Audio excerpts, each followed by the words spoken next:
It's the nature of art to defy boundaries, and this time it's the virtual one. The Royal Academy in London is gearing up for an exhibition next year that is made up of 3D objects designed in virtual space.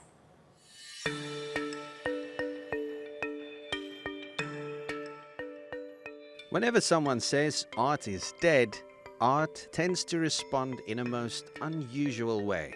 Take, for instance, an exhibit the Royal Academy in London will open early next year. It's called Virtually Real, and its artworks will be designed entirely in virtual space. The artist will use 3D printers to bring them into the real world and put them on display.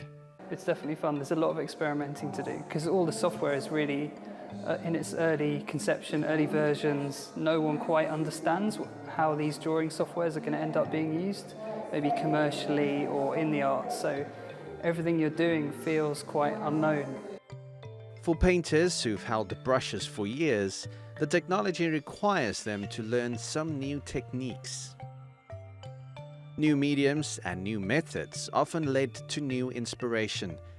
But working in virtual reality is less fun than it sounds for some artists.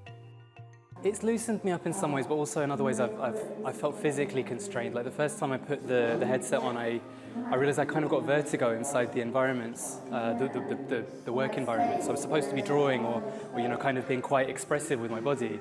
And actually I'm feeling like it's a challenge to stand up, because the vista just goes forever and I don't know what to do, and every time I kind of take a step this way or that way, a grid comes up to tell me not to move. So it's quite a strange new way to think about producing a linear drawing. But Art is made with 2 wireless controllers and a headset, allowing artists to create art literally out of thin air. Well, you can ignore the laws of physics. You can have any kind of mass at any scale, in any position in the universe. You can teleport really far away from that object and see it from a distance.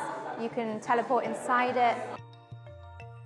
While the technology is still in its early phases, virtual reality could prove pioneering for the art world.